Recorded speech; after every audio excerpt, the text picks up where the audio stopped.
While much economic activity resumed from June, it is now time to remove as many of the remaining restrictions on economic and social activity as it is reasonably safe to do.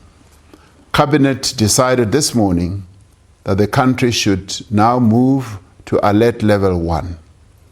It is therefore vital that we move with urgency to rebuild our economy, to restore growth, and to create jobs.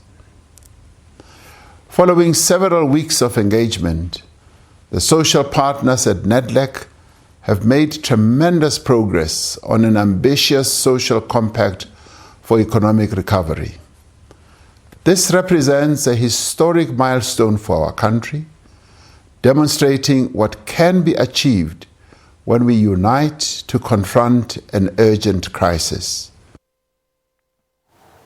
South Africa is officially on the much-anticipated lockdown level 1 with the highest number of COVID-19 infections on the continent. South Africa faces a tough balancing act of saving lives while trying to resuscitate a severely battered economy. But what does this all mean for the containment of the spread of the community transmission of the COVID-19 virus? Welcome to Lockdown Level 1. I'm Aldrin Simpier, and this is Unfiltered. Remember, you're welcome to join this discussion through our social media platforms using the hashtag SABC Unfiltered. Tonight we ask, will the move to lockdown level 1 help revive the economy? We are joined this evening by the president of the Black Business Council, Sandile Zungu. Later on, we'll be joined by Sakumzi Maqubela, who's the owner of Sakumzi Restaurant. Tourism expert Leanne Bach will be joining us a bit later on, as well as Dr. Kerrigan McCarthy, who's a consultant pathologist in the Division of Public Health Surveillance at the National Institute for Communicable Diseases. So let's bring in Sandile Zungu into this conversation. Good evening and welcome to Unfiltered. Let's start off looking at the plan that has come out of NEDLAC. What is the BBC's take on it? Well, we are very much, thank you so much for having me, Aldrin. Good evening to your listeners. We're very much a part of NEDLAC as a Black Business Council. So whatever comes out of NEDLAC will have been a product of our work as well. NEDLAC is very much focused on fast-tracking the recovery of our economy to be inclusive, to be high growth, and to deal with the challenges of unemployment, inequality, and poverty. Mm-hmm. So we're very much in support of a recovery plan that is inclusive. Mm-hmm. So when we speak about a recovery plan and you juxtapose that to a low level of confidence, whether we speak about business confidence or even consumer confidence, how do we then start resuscitating an economy when there's a very dim view of the economy currently? There's no doubt that the confidence of the investor is very low. The confidence of the consumer is equally low, and you can understand why. People are not well. The livelihood is severely affected. You talk about millions of people at the end of this year who will have been unemployed. You're talking about sovereign ratings, being at junk status. You're talking about, a recession even pre-COVID. And it's a mix of all the negatives which are due to affect the consumer as well as the investor and as well as the public. Mm-hmm. We cannot bury our heads in the sand as if we don't have capacity to come up with solutions. Hence, we have to focus in the short term on those things that I will deem to be low-hanging fruits that will have a positive impact on the confidence of these three stakeholders, the public, investor, as well as the consumer. And what are those low-hanging fruits? NEDLAC will clearly communicate for itself. I'm not a spokesperson of NEDLAC, and it is agreed that at some stage the president will talk to the nation where he outlines precisely that. Mm-hmm. But it's common cause. It's common cause that business has been talking about a regulatory environment, structural reforms.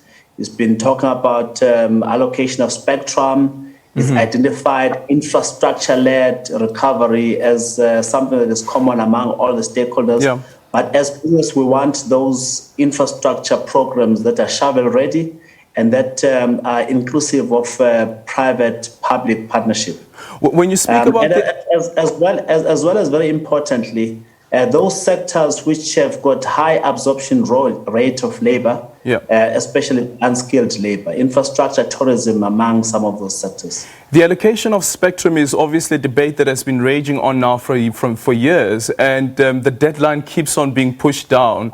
It's almost like the can keeps on being kicked down the road, and now we're moving over to 2021. Do you get the sense that there is indeed, commitment to say that this time around spectrum will be allocated? Well, quite frankly, as a Black Business Council, we've expressed our misgivings about ICASA's capacity to move with single-minded determination going forward and to walk roughshod over the interests of lobbyists who are talking for dominant interests in broadcasting and cellular telephony.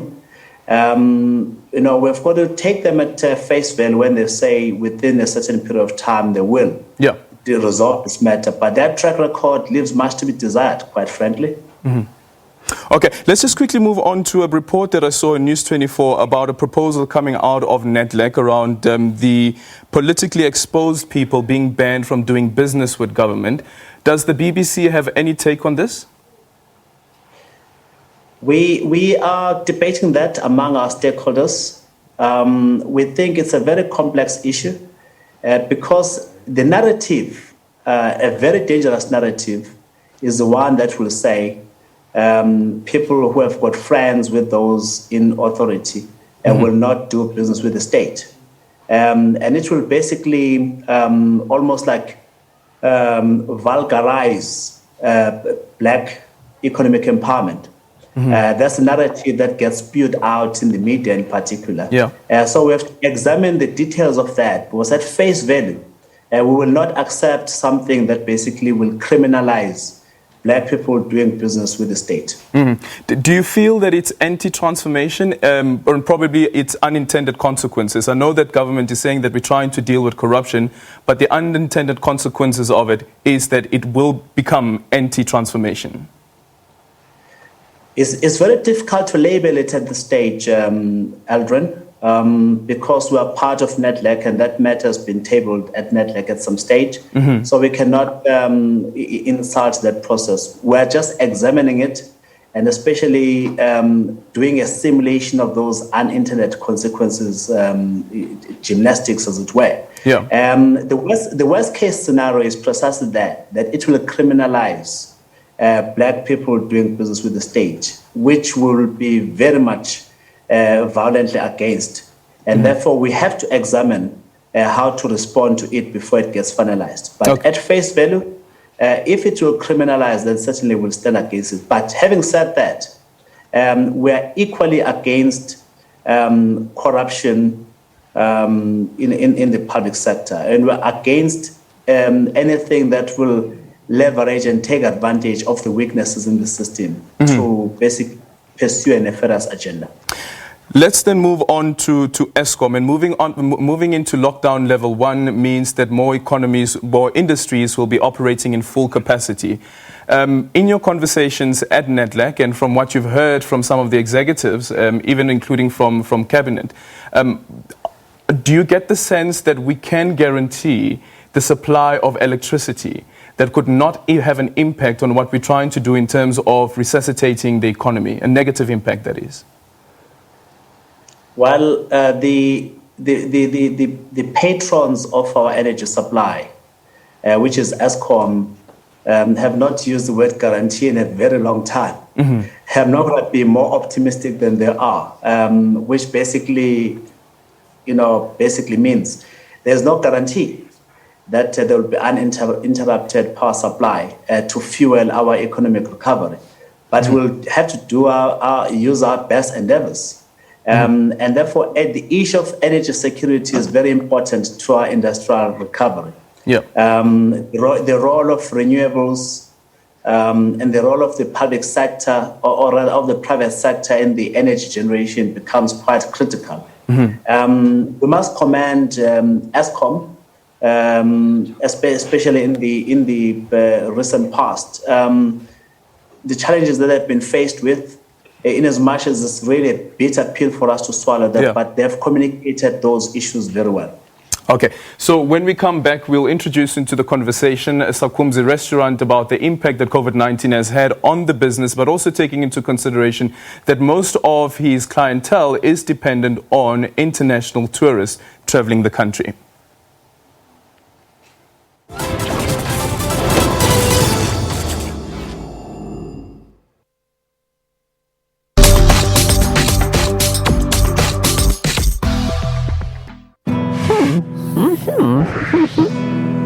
For every kind of serious, there's a glass of not so serious.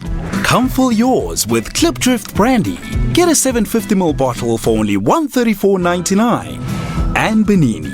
Get 6 275ml handies for only $59.99. Only from Tops at Spar. Not for sale to persons under the age of 18. Please drink responsibly. The African Union condemned attacks against humanitarian and aid workers, saying the attacks violate international norms. Before coronavirus, the African Union had a noble aim for 2020, silencing guns across the continent. When we balance fighting COVID and silence the guns, we will be focused on achieving strategic mandates of our union. The African Union is worried about the increasing violent extremism and terrorism, despite it joining the United Nations to call for ceasefires in the face of the pandemic. The WHO officials updated progress made by the WHO scientists and health experts sent to South Africa to assist last month.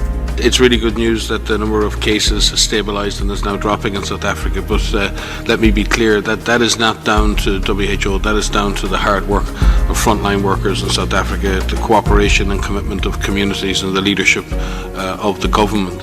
Asking to work together and asking for support, it shows the humility of the leadership, which is very, very important, and we were very humbled actually when we were asked.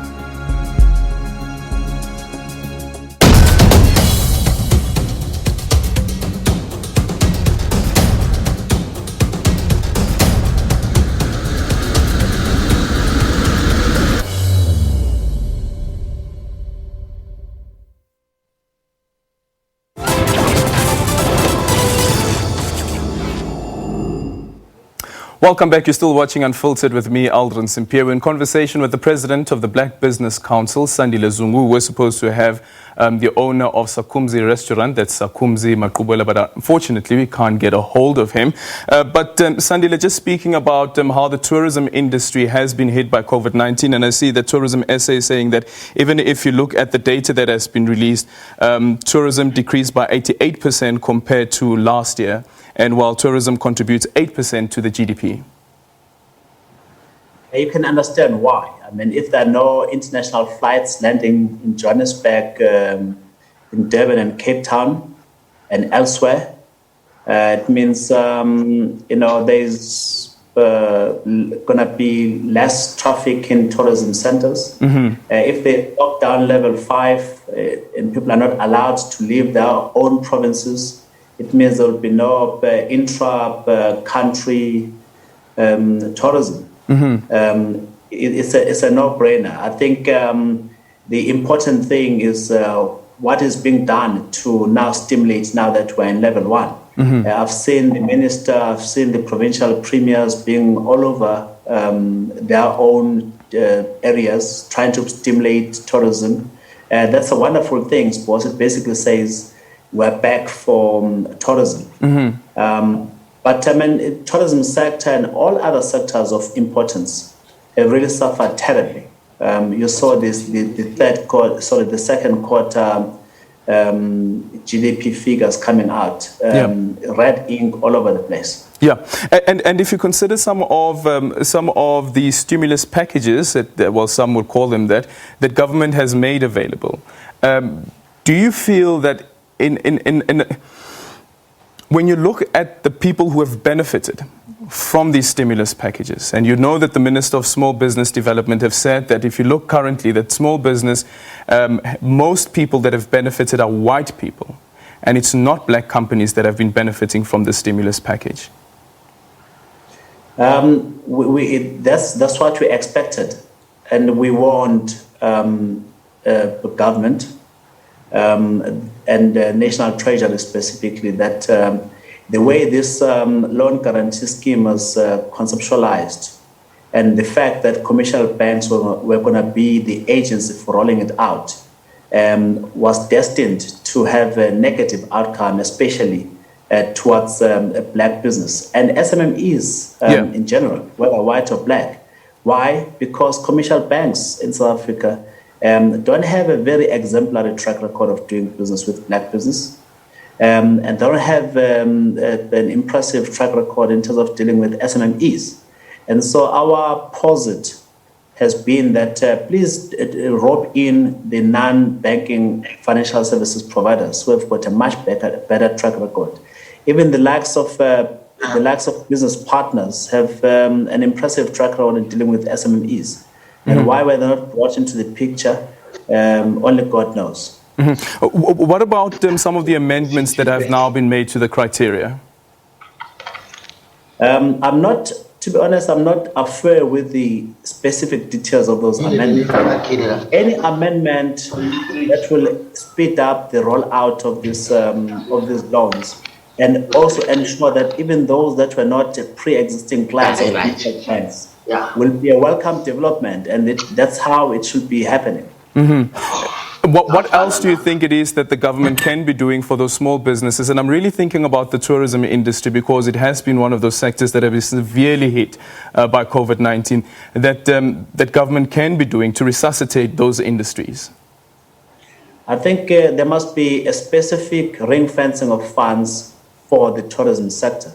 That's the only way. Ring fence. If, for example, during lockdown level 5, I remember some of the measures announced by the Minister for Tourism. I think the number that was mentioned was like 2 billion rands, if I'm not mistaken. That's too small for the size of the sector and the impact that it has on employment, and the impact and the elasticity that it has on GDP growth. So it's a no-brainer to me that of that 200 billion rands, if commercial banks don't know how to roll it out, take a large chunk of it and give it to those ministries that have got a plausible plan, and including specifically tourism and Minister for Small Business Development. FDIs? FDIs in South Africa, one, they are grossly undercapitalized. They've got their financial, pressures. If you look at the Land Bank, for example, it was crying out for money. So if you're going to use agro-processing to stimulate economic growth, and you have to rely on the Land Bank, woe unto you. And that is a microcosm of what happens elsewhere in the FDI sector. I mean, the same story could be said of, NEF. It's been crying for capital for a long time. Same could be said of IDC. They've suffered seriously from the meltdown. I mean, if their exposure to Sasol is anything to go by, their balance sheet is impugned. So you have to talk about recapitalizing these FDIs if you want to rely on them to drive economic recovery. So that's the story. Should we also not have a conversation about the criteria that these FDIs have? Because some entrepreneurs are arguing that some of the criteria is so stringent as well that they're quite prohibitive.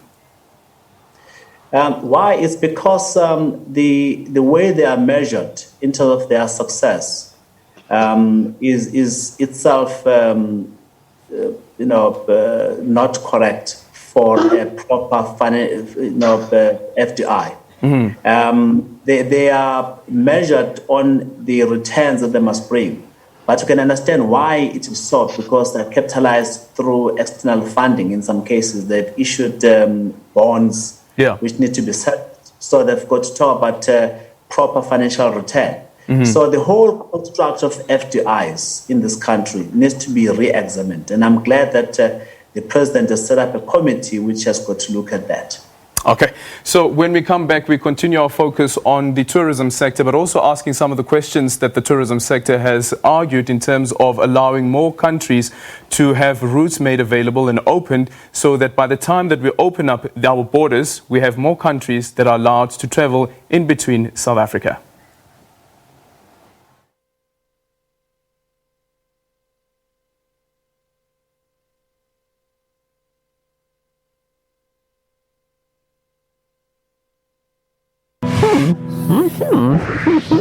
For every kind of serious, there's a glass of not so serious. Come fill yours with Tanqueray imported London Dry Gin. Get a 750ml bottle for only $224.99.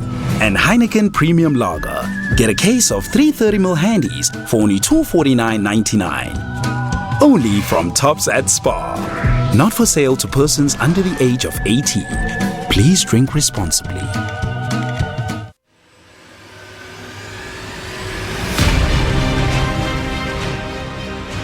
Having grown in an entrepreneurial family, it is no wonder that Shoki Matsi had no trouble venturing out on her own when the time came.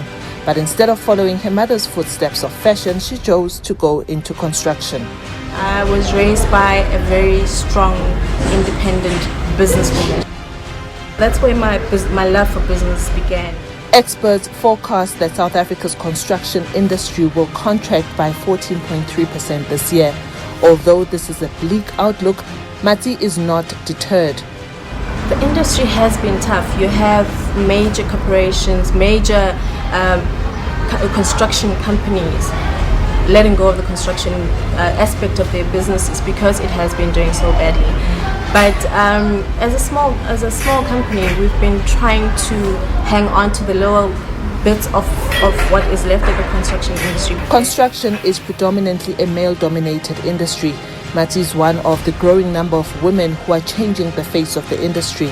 And although earning one's stripes here is more challenging, she says perseverance ultimately pays off. It's important to have vision. It's important to be confident in your abilities and to stand your ground and to cement where you are.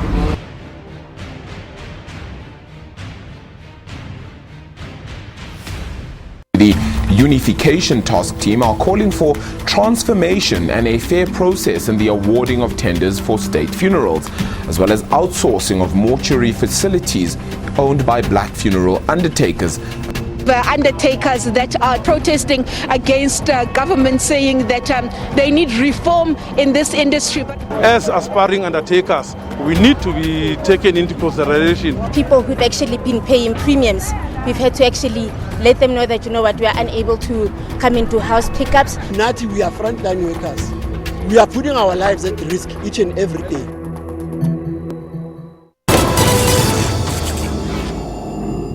Welcome back to Unfiltered with me, Aldrin St-Pierre. So our focus now is on the tourism sector, and we're now joined by tourism expert Leanne Bach. Leanne, good evening and welcome to Unfiltered. Considering the announcement that has been made by the President that on the 1st of October the country will be opening its borders, do you think that that announcement should have been done a bit earlier? Yes, I do. But it's better now than never. Yeah. And the advantage is, of course, well, we were originally told that it's going to be likely December, January next year. Mm-hmm. But even with opening the borders, we have to be realistic. It doesn't mean the market's just going to arrive. We're going to have to put a lot of effort into actually encouraging people to come and visit our country. Mm-hmm. Sorry, Leanne, can you just repeat that? The connection is a bit poor. Let's try again. I seem to have an echo. Okay, so just in terms of, you say on the 1st of October, so the country opens up and you say that it won't immediately resuscitate the tourism industry, and we can accept that. But why do you think so? Obviously, there's a lot of COVID reluctance. People are hesitant to actually travel at the moment. They have to feel safe and have to feel secure before they're prepared to get on an aeroplane. Mm-hmm. Go through airports and then make their way through to South Africa or whichever country they're traveling to, but hopefully South Africa. And then they've got to feel comfortable in our tourism product, that they are going to feel safe and secure, and then they're not going to contract any illness, whether it's COVID or anything else. So we've got to go and overcome all these obstacles. Mm. And we as a tourism industry need to work hard in building trust Mm-hmm. so that these tourists actually feel safe and secure when they come to South Africa, and that they're unlikely to contract COVID while they're here. Yeah. Okay, let's bring into the conversation Sakhumzi Makrubele. Thank you so much for joining us this evening. The impact of COVID-19 on your business, number one. But number two, looking at the announcement from the President that on 1st of October we will be reopening our borders, and you're with your clientele, which relies heavily on international tourism. Yes, good evening. Thank you for inviting me. We had an impact with this COVID-19. As you know, we had about 110 people working at Sakhumzi. The whole street in Vilakazi Street, we had more than 900 people that were employed.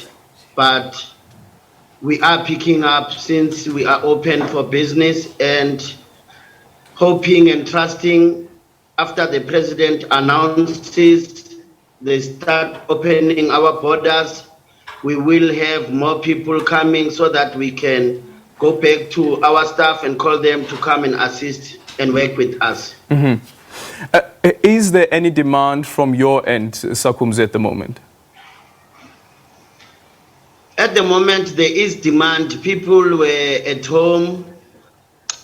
They are tired of being at home. They were looking forward to when they can go out and mingle with family, start doing business. People go to Sakhumzi to meet family, to meet friends, to do their networking. So they've been looking forward to that. And so far, the business is picking up every day. Yeah. But what about international tourists? Have you seen any demand there? No, it's still quiet. Before, on a quiet day, we used to have 200 tourists coming around lunchtime. Mm-hmm. Around 11, people will start coming in. Around 2, the place is fully packed. Yeah. But now, yes, it's still business. It's very quiet. Yeah. We must wait until Thursday. The business starts picking up. Friday, Saturday, Sunday. Yeah. We are looking forward to them opening the tourism market. Okay, so Leanne, September is, of course, that's when our peak season starts, moving all the way into March.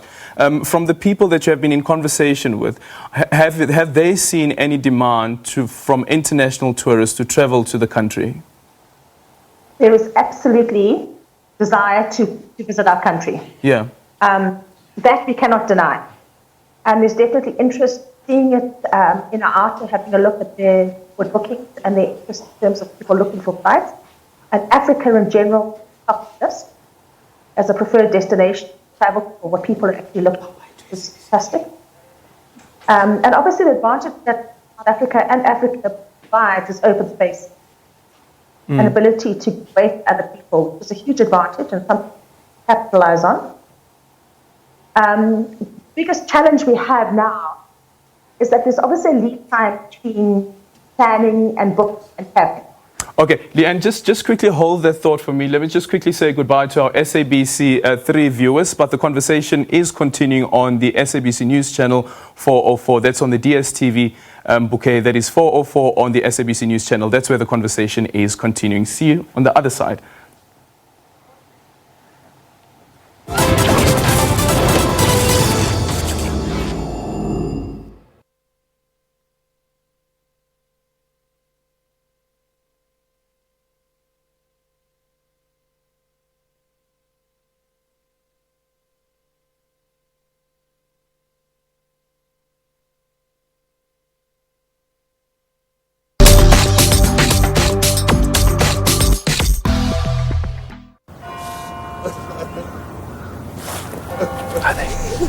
Hi.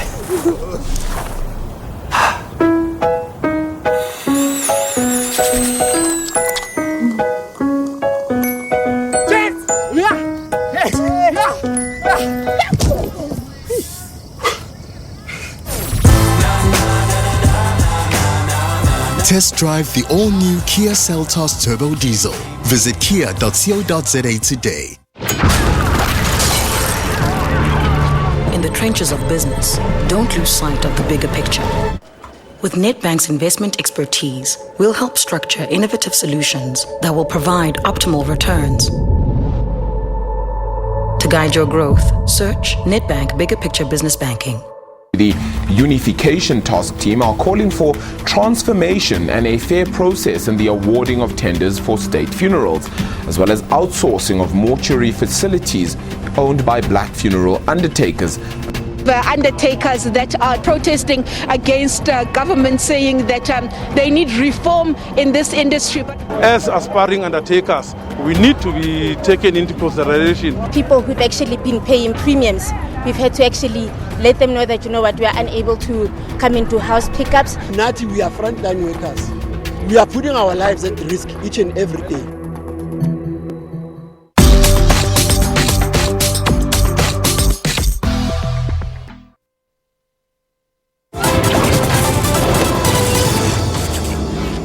Welcome back to Unfiltered with me, Aldrin Simpier, as we'll continue our focus on lockdown level 1 and what it means for the tourism industry. We're now in conversation with Sakumzi Maqubela, the owner of Sakumzi Restaurant. We also have tourism expert Leanne Bach. Leanne, the thought that you wanted to share earlier on around the challenges that you currently face. We were talking about the fact that there's a lead time between planning, booking, and actually traveling. So the fact that our borders are opening on the 1st of October does give us 2 weeks or so of booking lead time, but it doesn't mean that as of the 1st of October we're going to have lots of tourists coming through our airports. But at least we're open, which is a fantastic thing for the tourism industry. We're open in time for our peak season, which is coming up now, the summer season. But it doesn't mean that we don't, industry have to put a lot of work in to actually get tourists to come to our shore. And that's the reason I was asking you the question earlier on around the announcement from the president, that had the announcement come earlier and to say that on the 1st of October, let's say if he made the announcement a month ago that on the 1st of October the country will be opening up, it would have given tourists, because you need to plan for trips, it would have given them enough time to do the planning. But what do you think government can do to try and ease that up a bit? Okay, so it's tricky. But it's not only government, it's the sector as well. We have to build confidence. We have to show tourists that we're a safe destination to travel to. And that means the protocols that have been put in place and developed by the tourism industry need to be adhered to, and we need to build trust. And then we need to showcase. We need to actually start telling the rest of the world that we are adopting our protocols, that we're safe, and that we're a beautiful country to visit. And please come and spend your money here. So we need to showcase, we need to show the world what we have to offer. Okay, and then when we then take that into consideration, that you want to instill a sense of confidence into the people who would be traveling to the country, number one.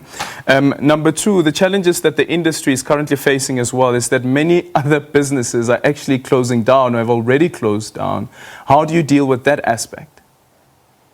Yeah, that is a reality, unfortunately, we have to face as well.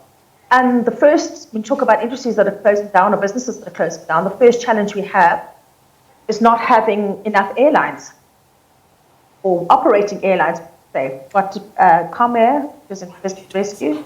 We've got SAA. And obviously we need to get tourists to this country, and not only to the country, we've got to get them around the country and into other areas, like they want to go to Big Falls or they want to go to Botswana. So we need airlines. We need functioning airlines. So we have to work on that. If we can't get people around, that's a challenge. And then likewise, we need to make sure that we revitalize a lot of products we've got. Some of it has gone into hibernation, but with that, so we need to get those revitalized and back up to speed. So the tours has been very important to the tourism sector, but there's been obviously massive delays in paying out a lot of the tours money, which really hampered operations for the tourism sector. We need to unlock that part. And then we also need to look at developing new products and new experience. So that we can actually encourage people, not only foreign tourists, but also domestic tourists, to travel around the country and experience what we've got here. Sakumzi, Sakumzi, have you thought about that? Have you thought about how do you change the experience? How do you make it more interesting, even for domestic tourists, as Leanne has indicated? That's what we did at Sakumzi before. We were more offering buffet. We had to be flexible with all the changes that COVID-19 are bringing. So we have changed our offering. Oh, shucks, Sakumzi, we have lost him there. But Leanne, just a couple of ideas probably that you can throw around that the industry could be looking into. Okay, so I just want to say that the first thing we're going to be getting in terms of foreign tourists, yes, there are certainly those who are desperate to come to South Africa. They had their holiday booked. They can't wait for our borders to open so they can come and undertake their holiday that they've planned. But we've got a lot of pent-up demand in what we call VFR travellers, which is visiting friends and relatives. Mm-hmm. So we've got families sitting in the UK or in China or wherever, and they're desperate to come and see their family in South Africa. Mm-hmm. So that VFR traveller, we need to get them, once they get to this country, we need them to partake in our tourism activities. Mm-hmm. So not just going to visit their family, but we need to encourage them to get out and about and visit our experience and partake in all that we have got to offer. Yeah. So that's one low-hanging fruit that we're tapping into. The other is business travel. Those who've pent up demand, who need to come to South Africa for business purposes. As soon as those borders open, they're going to be wanting to fly to South Africa. So we tap into them as well and get them to come and have a very low-risk experience in our bushveld, on our beaches, away from crowded people. So don't just come for your business trip, but come for a bit of a break to come and de-stress in South Africa while you. So these are sort of all opportunities that we can tap into. So does this then also mean that Brand SA need to find an innovative way of how we sell South Africa to the world? Absolutely. You've got to bear in mind the competition is going to be tough now. Yeah. South Africa is not alone in feeding this catastrophe. So every other country is doing the same thing. They want to market as much as possible. They're trying to attract people to their shores. So competition is really, really tough. We've got to be creative. And we're going to have to put quite a bit of money into our marketing to encourage people to come to our country. What about value for money in terms of the pricing range? Do you think that the sector must also start having a conversation about whether we have a package, for instance, for South Africans and a different package for international travellers? Well, actually, in reality, if you look at some of the packages that are available at the moment, there's some fantastic opportunities for South African travel. So once in a lifetime type of experience, you get to 5-star lodges for a half of the price, or even less. So this is really fantastic for South Africans, and I really encourage them to take up, because obviously as soon as our foreign tourism industry picks up again, these opportunities are not going to become available.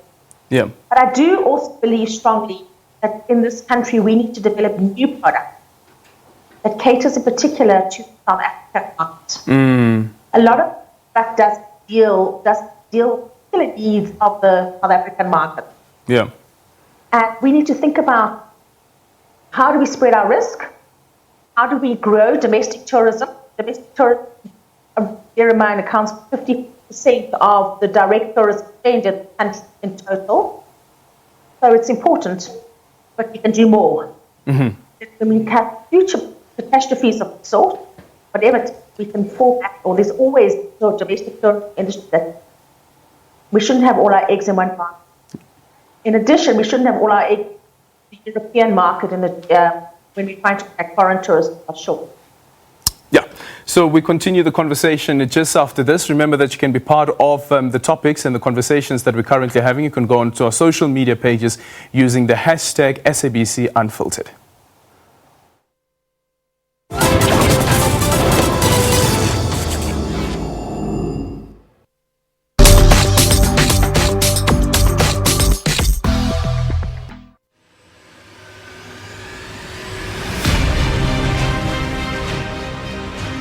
Having grown in an entrepreneurial family, it is no wonder that Shoki Matsi had no trouble venturing out on her own when the time came. But instead of following her mother's footsteps of fashion, she chose to go into construction. I was raised by a very strong, independent businesswoman. That's where my love for business began. Experts forecast that South Africa's construction industry will contract by 14.3% this year. Although this is a bleak outlook, Matsi is not deterred. The industry has been tough. You have major corporations, major construction companies letting go of the construction aspect of their businesses because it has been doing so badly. But as a small company, we've been trying to hang on to the lower bits of what is left of the construction industry. Construction is predominantly a male-dominated industry. Matsi is one of the growing number of women who are changing the face of the industry.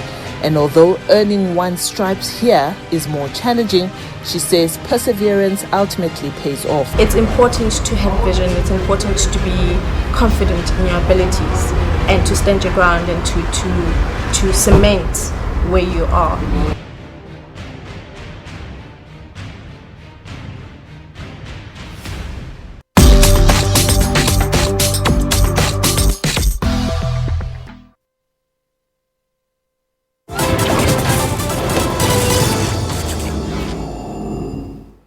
We are not out of the woods. The most important thing is that we still have about 10,000 patients, people who are positive per week. And we also know that there are more than the 10,000 who are infected because the numbers are much higher. We're now searching for the vaccine. Before we get the vaccine, we can't rest. And so South Africans need to know that there isn't anything like level 1 is not like everything is over. Level 1 is just to say, let's try and rebuild our economy. That's all. Let's try and rebuild our social, religious, and traditions and everything that we have to try and bring ourselves back to normality. That's all it means. But the normality is a new normalcy now. It's no longer the same as before. Well, that is the Minister of Health, that is Dr. Zweli Mkhize. Now, into this conversation, let's now bring Dr. Kerrigan McCarthy, who is consultant pathologist in the Division for Public Health Surveillance at the National Institute for Communicable Diseases. Dr. McCarthy, good evening and welcome to Unfiltered. Just listening into what the Minister had to say there, just what your take is, number one, on how you're seeing community behavior at the moment and also the community transmissions. Yeah, thanks, Eldred. Evening to you and your listeners. The Minister's spot on there. The outbreak globally and certainly locally in South Africa is not over. We have to revert to the new normal, which is something that we all have gotten used to over the last few days, or months, but will increasingly be required to adhere to as business and life opens up. Our Minister is exactly right about things not returning to normal until we have a way of safeguarding people from this virus.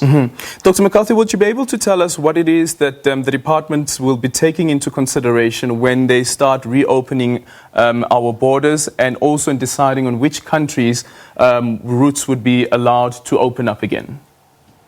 Yeah, thanks, Eldred. So obviously I can't speak on behalf of the department. Sure. The NICD is involved in providing technical advice and global context to some of the decisions that are made.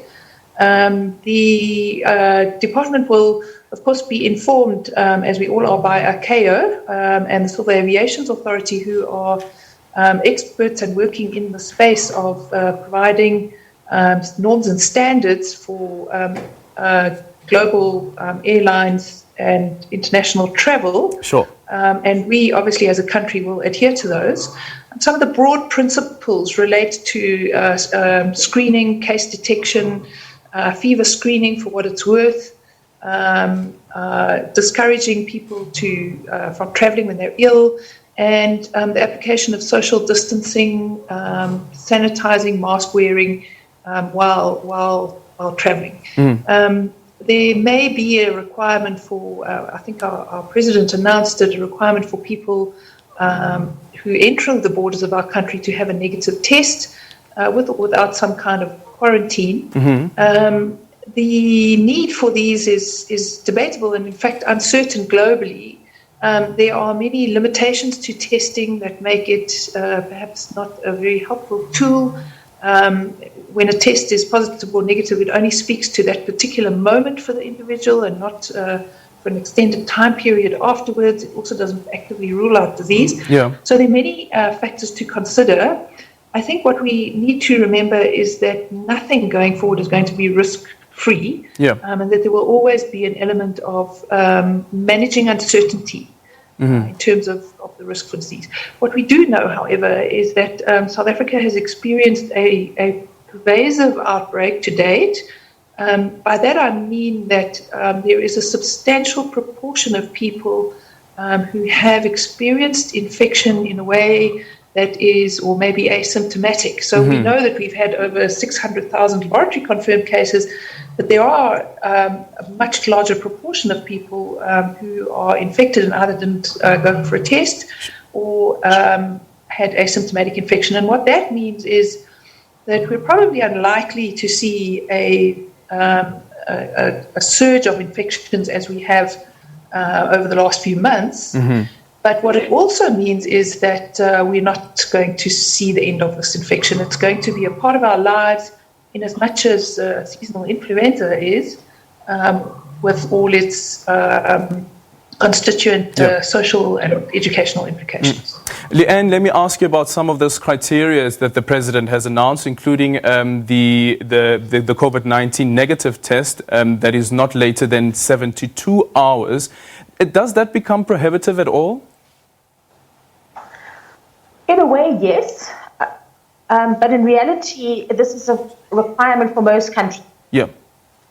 So it's sort of becoming the new normal. If you want to travel, you need to go and get your COVID test. So it's much the same as having to know I need a visa, I've just got to go through the process, I've got to do it. So I think travelers sort of seeing it as that's just part of the new normal. And quarantining at own cost, because when you look at places like Nigeria, for instance, what we are being told is that testing is being done immediately when you land. So the requirement, it seems to be that if you arrive in this country without a negative test, you will be required to self-quarantine at your own cost. Which is obviously hugely prohibitive because people have limited leave, they've got limited availability to actually self-quarantine. And sort of the time, I should say, for self-quarantine is an unknown at this stage as well. So that is very prohibitive. And in terms, unless they're here for a long time. And in terms of the cost of testing and the immediacy of it as well, and how quickly you can get the results. That's also a challenge, and obviously costs that you obviously build it into the cost of your travel. I want to take the whole family on holiday. I've got to get people tested, so it's added cost of my holiday. Obviously, I want it as possible, and the sooner the more rapidly we get the result, the easier it is for everybody to actually travel or know that they can safely travel. Okay, Dr. McCarthy, has our rate of return on results, has that improved? Most definitely it has. With the decreasing demand and the decreasing number of tests per day, as well as the increased capacity by the NHLS, the NHLS turnaround time, certainly in the big centres, is very reasonable. And the private sector has consistently been able to provide results within a short space of time. What is more challenging from a logistical perspective is the way that tests could be provided to people who arrive in the country without a negative test. The other consideration, of course, is people who have delayed travel, airlines cancelled or stranded in particular places and arrive. The validity of their test has expired. So these are all considerations that need to be made. To the best of my knowledge, ICAO will be looking at a stratified risk assessment. So depending on the risk of COVID in the country of origin and the risk of importation within the country of arrival. And this kind of stratified risk approach might be quite helpful going forward because it may eliminate the need for testing between certain country pairs. However, these kind of things need to be communicated well in advance, as Leanne suggested, because travel is not an impromptu affair. One usually plans in advance. So these kind of guidelines and recommendations need to be made public well in advance. Dr. McCarthy, is there any concern around the various strains of COVID-19? I know that there have been reports around it, but has it been confirmed? Eldred, no. We've had over 30 million infections globally, and there was a single case report about 2 weeks ago now in a Hong Kong man who had a second infection of COVID due to a strain that was slightly different genetically. However, his second infection was completely asymptomatic. It was only picked up because he crossed the border into Hong Kong, where testing is mandatory for returning travellers. So certainly at the moment, mutation of this virus is not considered as being a major threat anywhere. Okay, thank you so much for that. That is Leanne Park, as well as Dr. Kerrigan McCarthy, who's a consultant pathologist in the Division of Public Health Surveillance at the National Institute for Communicable Diseases. We've come to the end of today's show. Thank you so much for watching Unfiltered with me, Aldrin Simpier. It is .Sins from me and the team. You unzip, you can